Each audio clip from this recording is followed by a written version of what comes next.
আমি সজীব ওয়াজেদ জয় বলছি। আপনারা জানেন এই গত কয়েক সপ্তাহ ধরে আমাদের বাংলাদেশের যে গন্ডগোল সংকট চলছে, এই যে ছাত্রদের কোটা বিরোধী আন্দোলন, কোটার বিরুদ্ধে আমরাও ছিলাম। শুরুর থেকেই আমাদের সরকার কোটা সরিয়ে দিয়েছে, আমাদের সরকার তাদের সম্পূর্ণ দাবি মেনে নিয়েছে। এটা আদালতের একটা রায় ছিল, এটা আমাদের সরকারের করা ছিল না। তাও আমরা অ্যাপিল করে দ্রুত এই কোটা তুলে দেই। তাতেও আন্দোলনকারীরা সন্তুষ্ট না। আমরা তাদেরকে আলোচনায় ডেকেছি, আমরা একটা জুডিশিয়াল কমিশন করেছি যে সংঘর্ষে যে হত্যাকাণ্ড হয়েছে সেটার বিচারের জন্য। অনেক পুলিশ অফিসার যারা অতিরিক্ত ফোর্স ইউজ করেছে তাদেরকে আমরা সাসপেন্ড করেছি। তাতেও এই আন্দোলনকারীরা সন্তুষ্ট নয়। আমরা যতই ছাড় দেন, প্রধানমন্ত্রী নিজেই তাদেরকে ডেকেছেন যে আসেন আমরা আলোচনায় বসি, তাতেও তারা সন্তুষ্ট না। আমরা যতই ছাড় দিতে থাকি, যতই তাদের দাবি মেনে নিতে থাকি, তারা কিছুতেই সন্তুষ্ট না, তারা খালি দাবি বাড়িয়ে যাচ্ছে। এখন দাবি হচ্ছে যে সরকারের পতন। তবে সরকারের পতন হওয়ার পর কি হবে, কি হবে এটা কেউ ভেবেছে? আমরা বাংলাদেশে গণতন্ত্র রক্ষা করে রাখতে চাই। সরকার পতন করে নতুন সরকার আসার সাংবিধানিক অনুযায়ী শুধুমাত্র একটি উপায় আছে, সেটা হচ্ছে নির্বাচন। আমাদের সুপ্রিম কোর্ট রায় দিয়েছে যে কোনো অনির্বাচিত সরকার 1 মিনিটের জন্য ক্ষমতা নিতে পারবে না। তো তাদের এই নির্বাচনের দাবিও যদি আমরা মেনে নেই, তো তারা তো এই পর্যন্ত কোনো দাবি, আমরা যত দাবিতেই রাজি হয়েছি তারা তাদের দাবি বেরিয়ে যাচ্ছে। তার মানে কি, আমরা যদি এখন এই নির্বাচন সরকার পতনের দাবিও মেনে নেই, তারা তখন দাবি করবে যে না, এই সরকারের আন্ডারে নির্বাচন, এই নির্বাচন আমরা মানব না। তখন কি হবে এটা কেউ ভেবেছে?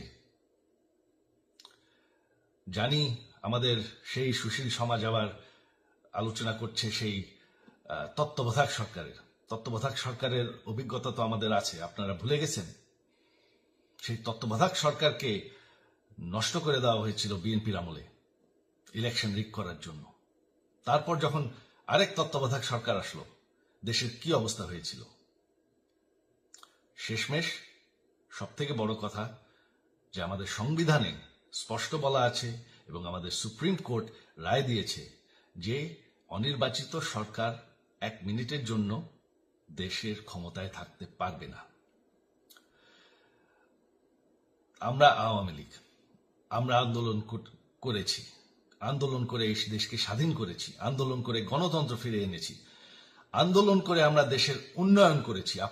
আপনারা যে বঙ্গবন্ধুর মেয়ে শেখ হাসিনার বিরুদ্ধে বলছেন, আজকে শেখ হাসিনা না থাকলে বাংলাদেশ এতদূর আসতে পারত? অসম্ভব। কেউ কল্পনা করতে পারে নাই যে বাংলাদেশ এরকম উন্নতি করবে, এরকম উন্নয়ন হবে। ঠিক আছে, শেখ হাসিনার পর আপনাদের কি হবে সেটা আমারও চিন্তার বিষয় না, আমার পরিবারের আর চিন্তার বিষয় না, আপনারা বুঝবেন। তবে এইভাবে সংঘর্ষ করে, হত্যাকাণ্ড করে ক্ষমতা দখল করা যাবে না।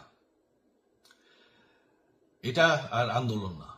যখন পুলিশ হত্যা করা হচ্ছে, নিরীহ মানুষের উপর হত্যাকাণ্ড চলছে, মানুষের বাসায় আগুন দেওয়া হচ্ছে, জার্নালিস্টদেরকে হত্যা করা হচ্ছে, এটা হয়ে গেছে সন্ত্রাস। আর সন্ত্রাস মোকাবেলা শুধুমাত্র একটি ভাবে করা যায়। আমার অনুরোধ, আমাদের ল এনফোর্সমেন্ট, আমরা অনেক ধৈর্য দিয়েছি আর ধরেছি, তবে এখন আর এটা সহ্য করা যাবে না। ল এনফোর্সমেন্ট এজেন্সি, বিজিবি এবং কি আমাদের মিলিটারির প্রতি আমার আহ্বান যে আপনাদের দায়িত্ব হচ্ছে আমাদের দেশের মানুষকে নিরাপদ রাখা। এবং আমাদের দেশকে নিরাপদ রাখা, আমাদের দেশের সংবিধানকে নিরাপদ রাখা, সংবিধানকে রক্ষা করা। তার মানে এক মিনিটের জন্য কোনো অনির্বাচিত সরকার আমাদের ক্ষমতায় আসতে দিবেন না। এটা হচ্ছে আপনাদের দায়িত্ব, কারণ সেইটা হলে আমরা আবার পাকিস্তানের মতন হয়ে যাব। আমাদের এই যে 15 বছরের উন্নয়ন সব শেষ হয়ে যাবে। বাংলাদেশ এর থেকে আর কোনোদিন ফিরে আসবে না।